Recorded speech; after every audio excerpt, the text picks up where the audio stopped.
ဇလန်ရတယ်လို့ဗျာဒီကကျွန်တော်စီကိုဖုန်းစိမ်းတစ်ခုဝင်လာပြီးတော့မောင်လေး unboxing လုပ်ဖို့စိတ်ဝင်စားလားဆိုပြီးမေးတယ်ပေါ့နော်အဲ့ဒါကျွန်တော်လည်း okay စိတ်ဝင်စားရဲဆိုပြီးတော့လက်ခံလိုက်တယ်နောက်နေ့ကျတော့ကျွန်တော်စီကိုသူတို့ဒီ3ကန်အတုံးကြီးလာပို့သွားတယ်ပေါ့နော်အဲ့ကျွန်တော်လည်းတခြားကြည့်လိုက်တော့မှအရှိမ POVA 5ဆိုပြီးရေးထားတော့ဒါဖုန်းဘူးဆိုပြီးတော့တိသွားတယ်အဲ့တော့ဖုန်းဘူးနဲ့တော့မတူတဲ့ဖုန်းဘူးဆိုတော့ကျွန်တော်လည်းနည်းနည်းစိတ်ဝင်စားပါတယ်အဲ့နဲ့ကျွန်တော် unboxing လုပ်ကြည့်လိုက်တယ်ဒီဖုန်းရဲ့ဈေးက4,600,000ဆိုပေမဲ့ဒီကောင်ရဲ့ packaging quality က quality တစ်ခုမှရှိတယ်အဲ့ဒါတော့လုံးဝလက်ခံမှာပေါ့နော်အဲ့ဒါကျွန်တော်အထက်ကိုဖွင့်ကြည့်လိုက်တဲ့အချိန်မှာဖုန်းလေးတွေ့တယ်အဲ့ဒါကျွန်တော်အဲ့လေးကိုပေးချပြီးတော့အထက်ကိုဆက်ပြီးတော့ကြည့်တယ်ကြည့်လိုက်တဲ့အချိန်မှာကျွန်တော်သတိမထားမိတာတစ်ခုကိုသတိထားမိသွားတယ်ပေါ့နော်အဲ့ဒါဘာလဲဆိုတော့ဒီဖုန်းက Free Fire နဲ့ collab လုပ်ထားရဲဆိုတာပါဘာလို့လဲဆိုတော့ကျွန်တော်ဘူးပေါ်မှာ Free Fire နဲ့ collab လုပ်ထားပါတယ်ဆိုတော့အကြီးကိုကြည့်ရအောင်ကျွန်တော်သတိမထားမိဘူးအထက်တွေက Free Fire နဲ့ပတ်သက်တဲ့ sticker တွေ gift code တွေကိုတွေ့တော့မှကျွန်တော်သတိထားမိသွားတာပေါ့နော်ဆိုတော့ကျွန်တော် Tecno POVA 5ရဲ့ဖုန်းဘူးအကြောင်းလေးလည်းကျွန်တော်တခြားရှင်းပြပေးပါပြီဆိုတော့ဖုန်းအကြောင်းလေးဆက်ပြကြပါပေါ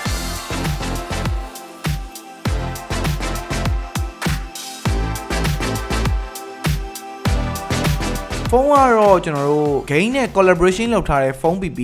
design မှာတော်တော်လေးကိုမိုက်တယ်ဆိုတာဗျာဟိုလူကြီးတွေတော့မမိုက်ပေမဲ့ကျွန်တော်တို့လူငယ်တွေဆိုလို့ရှိရင်ဒီလိုမျိုး cyberpunk ဆန်ဆန်ပေါ့နော်လူငယ်ဆန်ဆန် gaming ဖုန်းတစ်လုံးဆန်ဆန်လုပ်ပေးထားတဲ့ design ကသဘောမကျစရာအကြောင်းလုံးဝမရှိပါဘူးအထူးသဖြင့်ဒီ4,600,000ဆိုဈေးဝန်းကျင်မှာဆိုလို့ရှိရင်ဒီကောင်းရဲ့ design ကတော်တော်လေးမိုက်တယ်မှာပါပါတယ်နောက်ပြီးတော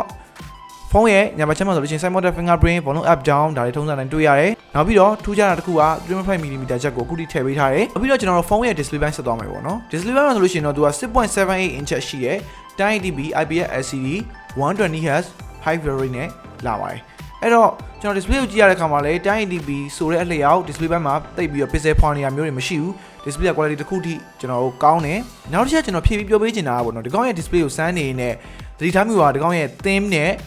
wallpaper တွေပါ Free Fire နဲ့ collab လုပ်ထားတဲ့အလျောက်ကျွန်တော်တို့ lock screen wallpaper မှာဆိုလို့ရှိရင်လည်း Free Fire character လေးပေါ့နော်မတူညီတဲ့ character လေးတွေရဲ့ wallpaper လေးတခြားလေးလုပ်ပေးထားတယ်ကျွန်တော်လည်းတော်တော်လေးသဘောကျတယ်ပေါ့နော်လှတယ် Free Fire sorry လို့ဆိုလို့ရှိရင်တော်တော်လေးကိုမိုက်မှာပေါ့အတွင်းမှာဆိုလို့ရှိရင်လည်းကျွန်တော်သူ့ရဲ့ theme ကဒီ Free Fire နဲ့သက်ဆိုင်တဲ့ theme လေးလုပ်ပေးထားဖြစ်တဲ့အတွက်ကြောင့်ဘာဖြစ်ပြောကျွန်တော်တို့ Free Fire sorry လို့ဆိုလို့ရှိရင်တော့တော်တော်လေးမိုက်မဲ့ဖုန်းတစ်လုံးတော့ကျွန်တော်အမှားရသတိထားမိတယ်ပေါ့ဒီဖုန်းကကျွန်တော် game တွေပိုင်းနဲ့ collab လုပ်ထားဆိုတော့ SoC ကဘယ်လိုအနေထားရှိလဲပေါ့နော်ကျွန်တော်ကြည့်ရတဲ့လို့ဆိုလို့ရှိရင်တော့ဒီကောင်းရှိမှာ Helio G99 SoC ကိုသုံးပေးထားတယ် 6nm processor ဖြစ်တဲ့အတွက်ကြောင့်ကျွန်တော်တို့ဒါ K2 တော့မဟုတ်ဘူးပေါ့နော်4,600,000ဆိုတဲ့ဈေးဝန်းကျင်မှာဆိုလို့ရှိရင်ကိုပြန်ရတာတန်တဲ့ SoC တစ်ခုလို့ပြောလို့ရပါတယ်အထူးသဖြင့်ကျွန်တော်တို့ mobile gamer တွေဖြစ်တယ်ကျွန်တော်တို့ mobile legend player တွေနောက်ပြီးတော့ Free Fire လိုမျိုးဒီ battle royale game တွေကိုဒီဖုန်းထဲမှာအနေထားတစ်ခုတည်းကောင်းအောင်မဆော့လို့ရတယ်အထူးသဖြင့် 120Hz bitrate ပါဖြစ်တဲ့အတွက်ကြောင့် game ဆော့တဲ့အခါမှာဗျာ smoothness ကိုကောင်းကောင်းကြီးပေးနိုင်လိမ့်မယ်လို့ကျွန်တော်ယုံကြည်ရပါတော့ဒါကတော့ကျွန်တော်အခုမှစပြီးတော့ဖွင့်ပြီးသုံးနေတော့ဖြစ်တဲ့အတွက်ကြောင့်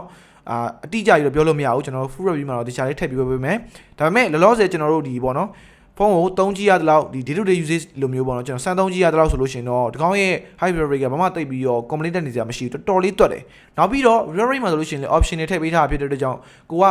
ပုံမှန် 60Hz ပဲသုံးမလား 90Hz သုံးမလား 120Hz သုံးမလားအကုန်လုံးကိုကိုစိတ်ကြိုက် customize လုပ်လို့ရပါတယ်4,600,000နဲ့ဖုန်းတစ်လုံးအနေနဲ့ကျွန်တော်တို့နောက်ထပ်အားသာရဲ့ချက်ကိုထည့်ပြောပြရမှာဆိုလို့ရှိရင်ဒီကောင်းရဲ့ fast charging စနစ်ဖြစ်ပါတယ်။ဘာဖြစ်လဲဆိုတော့ဒီကောင်းချင်မှာဆိုလို့ရှိရင်ကြီးမားတဲ့ 6,000mAh battery ကိုထည့်ပေးထားတဲ့အလျောက်ကျွန်တော် fast charging မှာဆိုလို့ရှိရင်လည်း 45W ထိထည့်ပေးထားတယ်။တော်တော်လေးမိုက်တယ် Tecno ဒီတစ်ခေါက်တော့ကျွန်တော်တော်တော်လေးစိတ်ဝင်စားဖို့ကောင်းတဲ့ဖုန်းတစ်လုံးပို့ပေးလိုက်တယ်ဆိုတာသိကြတယ်ပေါ့နော်။ဆိုတော့ POVA 5ရဲ့ battery life ကဘယ်လိုအခြေအနေရှိလဲfast charging ကဘယ်လောက်ထိမြန်လဲဆိုတာတော့ကျွန်တော်တခြားဆန်းပြီးသွားရင်ဆက်ပြောပြပေးမယ်အဲ့တော့နောက်တစ်ချက်ကိုတွားရအောင်နောက်တစ်ချက်ကတော့ကောင်းရင် speaker တွေပါ speaker မှာဆိုလို့ရှိရင်လည်းကျွန်တော်တို့ဒီပေါ့နော် Free Fire လိုမျိုး battle royale game တွေဆော့ရတာကြိုက်တဲ့သူတွေအဆင်ပြေအောင်လို့ stereo speaker ကိုထည့်ပေးထားတယ်အဲ့လိုမှမဟုတ်ဘူးကျွန်တော်တို့လိုမျိုးတစ်ချင်းပဲပို့ပြီးနားထောင်တတ်တဲ့သူဆိုလို့ရှိရင်လည်းဒီကောင်းရဲ့ stereo speaker အနေထားတစ်ခုတည်းအဆင်ပြေပါတယ်အထူးသဖြင့် loudness နဲ့ကျွန်တော်တို့ဒီပေါ့နော် stereo speaker ရဲ့ပေးနိုင်တဲ့ quality တစ်ခုကိုတော့သူတို့ထိန်းပေးထားနေတာကိုကျွန်တော်တွေ့ရပါတယ်နောက်ပြီးတော့ကျွန်တော် game မဆော့ဘူးဓာတ်ပုံရိုက်မယ်ဆိုတဲ့သူတွေအတွက်ကျွန်တော် camera ပဲဆက်သွားပေးခြင်းနဲ့ကင်မရာထဲမှာဆိုလို့ရှိရင် POVA 5မှာကျွန်တော်ကျောင်းဘက်မှာ dual camera ရှေ့မှာ selfie camera တစ်ခုပါတယ် selfie camera ကတော့8 megapixel ပဲကျွန်တော်တို့အရင်ကြီးတော့ကျွန်တော်အားရတယ်မှာမပါဘူးပေါ့နော်စစချင်းရဲကြီးတဲ့အချိန်မှာတော့ဒါပေမဲ့ကျောင်းဘက်က50 megapixel ဒီ camera ကတော့တော်တော်လေးအလုပ်ဖြစ်တဲ့ထဲမှာပါတယ်ဒီကောင်းရဲ့ camera ကကျွန်တော်တို့ဒီ video ရိုက်မယ်ဆိုလို့ရှိရင် 2K ရိုက်လို့ရတယ် stabilization mode တွေပါတယ်လည်းပါတယ်ကျွန်တော် flame mode တွေပါတယ်လည်းပါတယ်ပျော်ရိုက်မယ်ဆိုလို့ရှိရင်တော်တော်လေး fan ဖြစ်တဲ့ camera feature တွေပေါ့နော်နောက်ပြီးတော့ကျွန်တော်တို့ဓာတ်ပုံရိုက်ကြည့်တဲ့အခါမှာဆိုလို့ရှိရင်လည်း lighting ကောင်းကောင်းရနေမှာဆိုလို့ရှိရင်ဒီကောင်းရဲ့ပုံလေးတွေက dynamic range လေးတော်တော်ကောင်းပြီးတော့ over saturation ဖြစ်နေတာမျိုးတွေလည်းမရှိဘူး HD ကလည်းမဆိုးလို့ပြောလို့ရတယ်ပေါ့နော်အဲ့တော့ကျွန်တော်ကတော့ဗျာဒီ4,600,000ဆိုဈေးဝန်းကျင်မှာကင်မရာကိုတော့ပေါ့နော်အများကြီးမမျှော်လင့်ထားဘူးဆိုပေမဲ့ဒီကောင်ကသူ့နေထားတဲ့သူတော့အဆင်ပြေပါတယ် နောက်တစ်ခုပေါ့နော်ကျွန်တော်ဒီ POVA 5ကိုသုံးနေတဲ့တတိထားမိတာကဒီကောင်းရဲ့ haptic feedback ကကျွန်တော်တတိထားမိလောက်တဲ့အနေအထားတစ်ခုထိရှိတယ်အဲ့တော့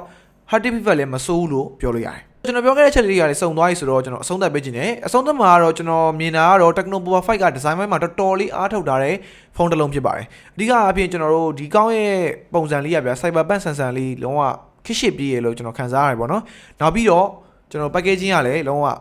တော့ရှုပ်လို့မရဘူးပေါ့နော်သူကလည်းသူဟုတ်တော့ဟုတ်တယ်3ကန်ပုံစံလေးနောက်ပြီးတော့ကျွန်တော်တို့ fast charging များဆိုလို့ရှိရင်လည်း45 fast charging ပါတယ် battery life ကိုလည်းပို့ပြီးတော့ဆွဲဆန်ထားလို့ရအောင်လို့ 6000 mAh ထည့်ပေးထားပါတယ် SoC မှာကတော့ကျွန်တော် G90 နဲ့ SoC ကိုသုံးမိတာဖြစ်တဲ့ကြောင့် gaming အတွက်ဆိုလို့ရှိရင်မဆိုးလို့ကျွန်တော်ထင်တယ်ဒါကတော့ကျွန်တော် review ကြရင်တော့ပြန်ပြီးတော့ကြည့်ကြတာပေါ့နော်အဲ့တော့ video လေးကိုအဆုံးရှိပြတဲ့အလုံးကျေးဇူးတင်ပါတယ် see you next video